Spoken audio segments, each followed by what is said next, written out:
Hey guys and girls, it's Blackjack with 396 Guitars. We have the FG-180 back on the bench. This is part 3.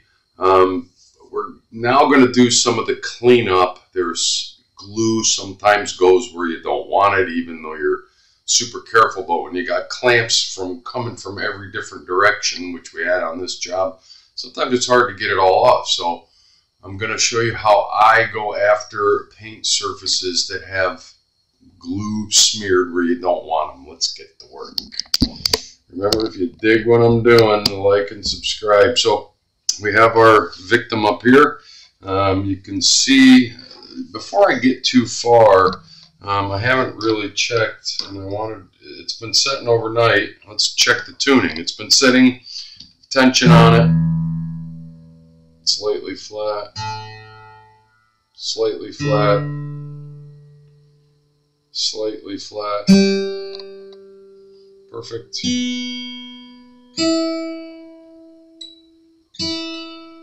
hear the high E kind of tinking. It means it's kind of something grabbing there. But yeah, I played it this morning and I played it this afternoon. And even though I had to tune it up slightly, it's new strings, so they're stretching still. Guitar seems like it's gonna respond and be stable. That's good news considering the condition it was in when it got here. So we got a lot of glue wipe off, rub off here on the heel. That's kind of where I'm going to show you what I'm doing. There's a little bit here. That's the easiest part to do, and I'm going to show you how I do that. You take a little bit of, and this is, I think, 1500. You can even go higher. Yeah, this is 1500 wet dry. So you can use it dry or wet. Now remember, all you're trying to do is, and remember, wipe it off a little first and see if it comes off. If it doesn't, then you want to clean it off, this is what you got to do. Let's see if I can find a spot right there. Kind of see that shadow right there in this area right here. That's not going to show good on camera. Ah, there we go. All right, right on this heel. You can see right on this heel, it's really cloudy right here. And it goes right down into the kind of the crevice there. That's from wiping off the glue, the wood glue, where we did our repair.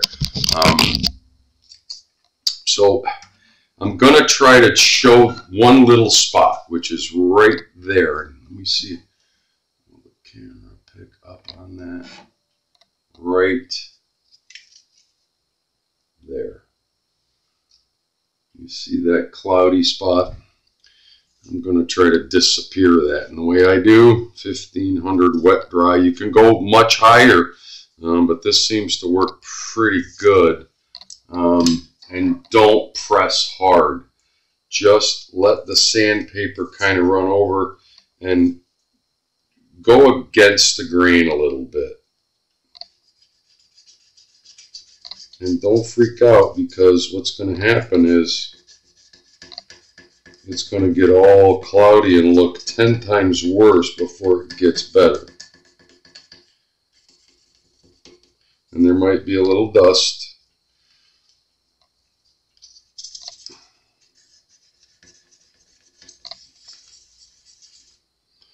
And that is what, you see how bad it looks once you get done doing that, but trust me. Now, you can use any kind of compound to do this. This stuff is the most benign compound there is. It's just guitar polish from Music Nomad. It does have some grit in it.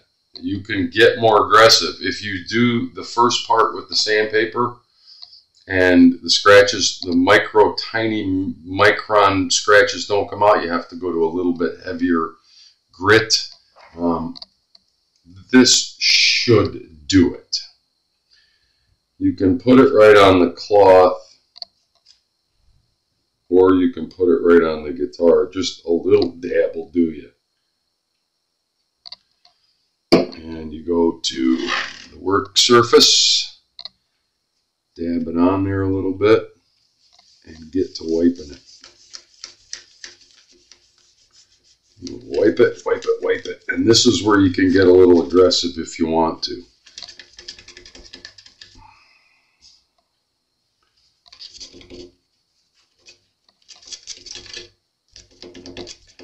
And that is pretty cool. Get my googly eyes off so I can see what you guys are seeing.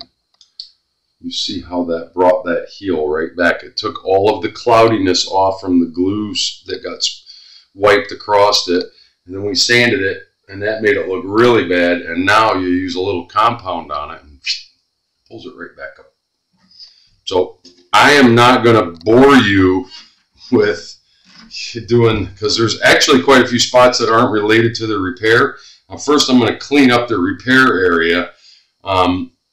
So one last area, when we did the neck, because I used CA glue to bind the neck back together, some of that seeped out, and that shows in a very clear white right here where the fretboard got pushed back onto the neck and clamped. That was the very first video.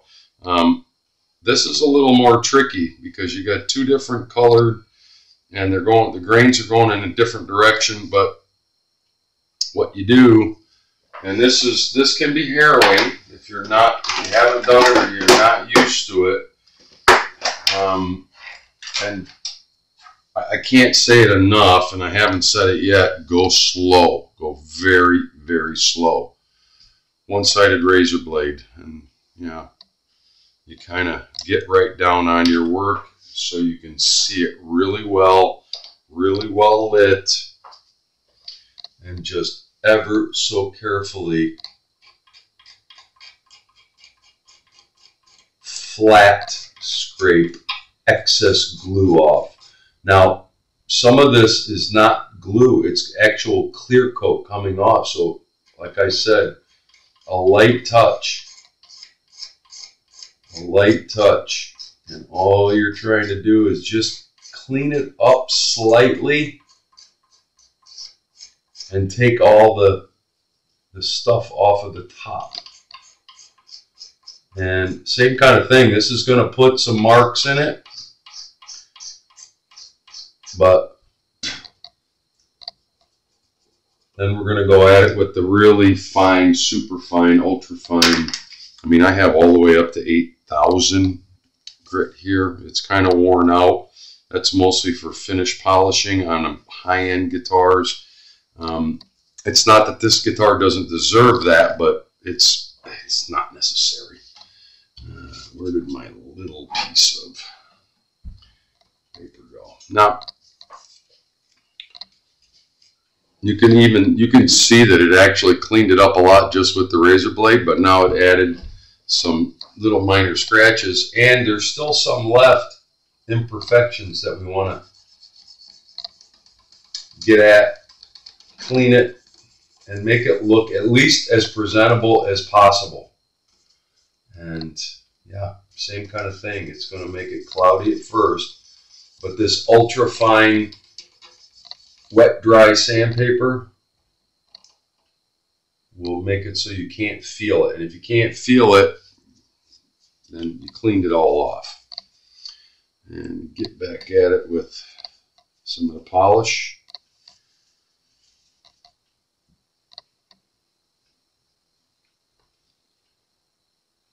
Bear with me, folks. Gee, I hope some of this is coming out on the video. Okay, same process. So we got into some of this area on the neck, and of course some of this area on the fretboard, the side of the fretboard. So dab your stuff on there and go to it. And don't be afraid now, you can really get at it. And then you wipe it off. Whew. Looks a million times better. I mean, it just, It's the little things. If you're going to do it right and clean it up the best you can. And that makes it look like, well, if somebody looked really close, they're going to see the repairs on it. That's not, it's not, this process doesn't hide that. But what it did was it took all the clumps of squeeze out that didn't wipe off, or the cloud of wiping off the glue and it stuck onto the top of the surface of the clear coat. But now it's nice and clean and smooth, and you can see it looks a lot better. Okay, so that's what that exercise is about. I'm going to pause quickly. There's a couple of things that I wanted to fix. Like, you see this goop here, this crap? Let's just, before I pause, I'm going to see if that'll come off. And this is actually a good exercise. If you're cleaning your guitar, or you took it to your guitar tech and he wipes it down because he's a studious guitar tech like I am, every time he restrings or sets up your instrument, but it comes back with a stubborn thing that won't come off, try this process. And I'm not saying go on it with sandpaper. Just use just the compound. And let's see if any of this comes off.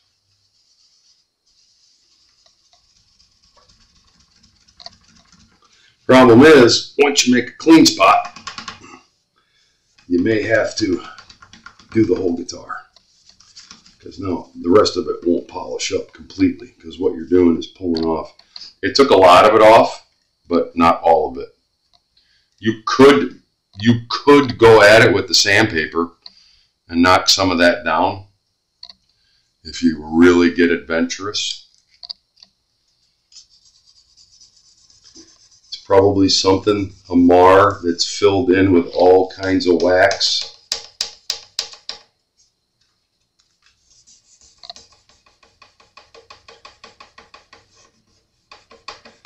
Binding too. Yeah. And then go back to the same procedure. It's very tedious work, and it is not fun. And yeah, once you do one spot, guess what? That spot's going to be shinier because this is compound and it's taken off decades of goop.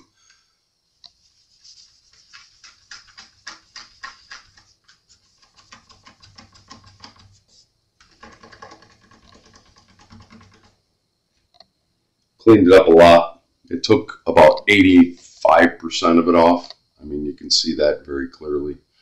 There was a lot of big mars on it. Some of it's just dings. Actually, my fingernail can feel the dings, but at least I cleaned that one area up and it's going to look better. They're all over the guitar, so I'm not going to do the entire instrument. The budget just isn't going to be there, but I saw a few spots that I want to get after, and I'm going to do that off camera. I'm sure the camera is picking up that now the spot that I worked on and took a lot of those mars that were going this way are gone. There's just a few specks. The overall result will be the guitar will look better in the end when you take all of the big stuff that'll come off and polish it. It comes back to life. And, you know, a good clean instrument that's now structurally sound and it's going to play well. It's going to look well. It's going to look good as well. So I'm going to pause quickly while I get after a few of the problem areas, and then hopefully in this same video, depending on how much time we have, I'm gonna de-string it, oil. I'm gonna basically do the setup, and today should be the last video before I take this instrument back to the customer, the gentleman that gave it to me. So stand by. So we have cleaned up the guitar and got down to working on the headstock, and if this was a restoration I would pull those off, but I am going to take the time to fix them. Every single one of them is loose and none of the screws, some of them are falling right out. None of them want to tighten up. So what do? Yeah, you know, can't leave it. You just can't leave it. So what I do, I'm going to show you one. So this is an old guitar. It's from the 80s. Every one of these tuners is, the screws are loose and none of them will tighten up. So you pull it out, get a couple of bamboo, and use bamboo if you can get it, but regular toothpicks will work. Snap off a little piece, shove it down in the hole, put the screw back in. That gives some new wood into the hole, and gives you some purchase to tighten up the tuners. If your tuners aren't tight, you're not going to have any stability in tuning. It's not going to hold tune, and there you go. You just saw how quick and easy that was. And the screw now has purchase, and it pulls up tight, and that's what you want. You only need a little piece in there, and try not to have it sticking out of the hole. So if the screw is that long, go a little shorter.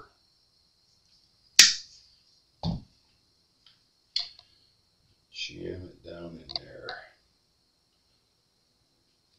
It's easiest when you're using the tip of the toothpick, I'll be honest with you, but you can use all parts of the toothpick.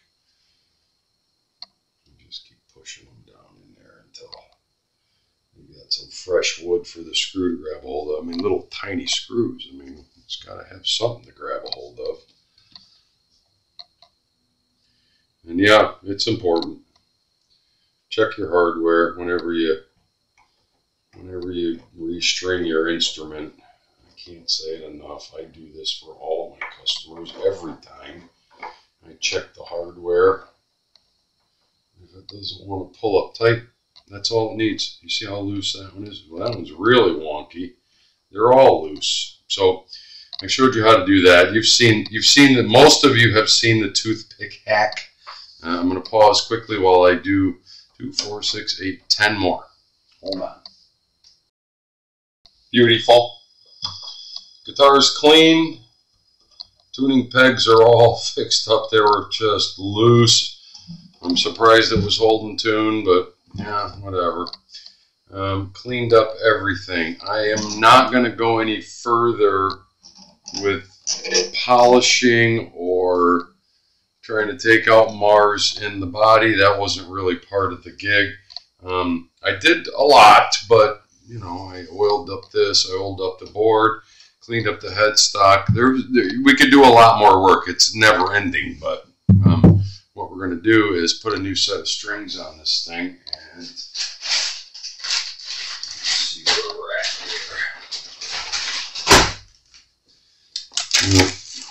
here. Put a new set of strings, and don't think there's anything else I wanted to do. Yeah, this thing's ready to play. I did find a couple of dead frets before when I put the mock-up strings on it. I may try to get another turn out of there. Now, when I had mocked it up, I thought that this was the saddle was really low, and I had put a shim in there, so I took the shim back out, and I think that'll get us some better string action. Yeah, because it was a little high, but look, man, considering what we had to start with, we're looking at a pretty positive result here, and that was my concern, that we weren't going to get any kind of a positive result, and I think we're well on our way to having a very positive result. In other words, once I get done here, this thing is going to be able to play music again, and that is what it's all about.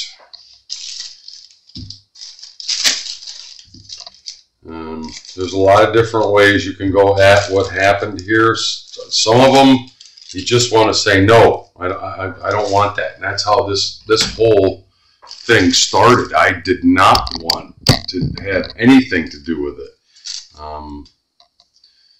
Gentleman was pretty insistent, and I'm almost kind of glad that he did, you know, force me into taking the job. But because, yeah, we're going to have a playable instrument, I think, when we get done.